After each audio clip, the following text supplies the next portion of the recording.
Today, we're going to unpack a really simple but honestly life-changing idea: the power of starting before you feel ready. So let me ask you, are you waiting for the right time?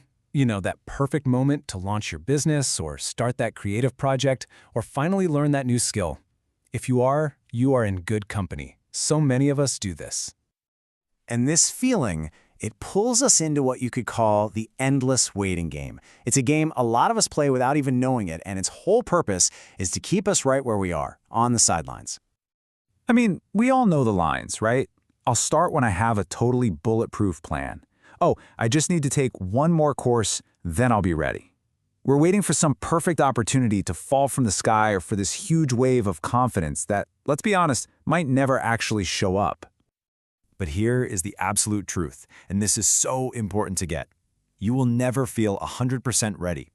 There's always going to be one more thing to learn, one more little doubt creeping in. So waiting for that feeling of being perfectly ready, it's like waiting for a train that's never going to arrive. The solution is actually pretty simple. Real growth, the kind that actually builds your skills and your confidence, it doesn't happen while you're standing around planning. Nope, it happens the second you step into the arena. Growth always happens after you start, never before. So, okay, if waiting is the big trap, then why is starting right now, even when you feel totally unprepared, so essential? Let's dive into the powerful reasons that kind of flip everything we thought we knew on its head. First up, let's talk about confidence. We think we need confidence before we can act, but the reality is the complete opposite. You don't find confidence, you build it. It's the natural result of taking action, of facing that uncertainty and proving to yourself, hey, I can handle this. And what about motivation? We're often waiting for this massive wave of inspiration to hit us. But you know what's so much more powerful? Momentum. Just taking one tiny step creates its own energy. That makes the next step easier, and the one after that even easier. Momentum builds itself. Motivation, well, that comes and goes.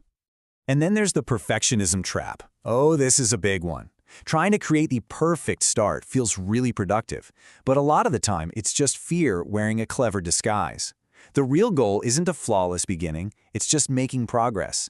Any messy, imperfect progress is infinitely better than a perfect plan that's just sitting in a notebook. And there are other huge benefits too. When you start now, you make mistakes sooner. And mistakes, they're just data. They're the fastest way to learn and get better. Plus, and this is huge, opportunities don't just appear for people who are thinking about things, they find the people who are already out there, in motion, making things happen. Okay, so we understand why we should start now, but what does this actually look like in your life? How do things really change when you decide to take that first messy, imperfect step? Honestly, the results are pretty profound. Your confidence is no longer just a fleeting feeling. It's earned, based on actual proof that you can handle challenges. You also realize that you're getting way ahead of everyone who's still stuck in that what-if phase. But maybe the most important thing is you start to build courage like it's a muscle. Every small, brave step makes the next one just a little bit less scary. We often think we need the entire map, perfectly laid out, before we can even start the journey. But that's not how it works, is it? The truth is, the path only starts to become clear once you start walking. That first step shows you where to take the second, and the second reveals the third. Clarity comes from movement. Now, this all sounds great, but how do you actually do it?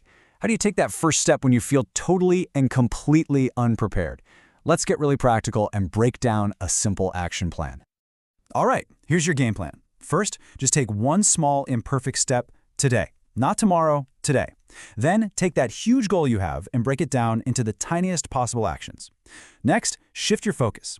Instead of obsessing over the results, just focus on the process of learning. And finally, you have to accept that feeling uncomfortable isn't a sign that you're failing, it's a sign that you're growing. As we start to wrap this up, I want to leave you with one last really powerful thought that kind of brings everything we've talked about together. You don't need to be great to start, but you need to start to be great. Greatness isn't something you need at the beginning, it's the result you get because you had the courage to begin. So the question was never, are you ready? The real question is, are you willing to start?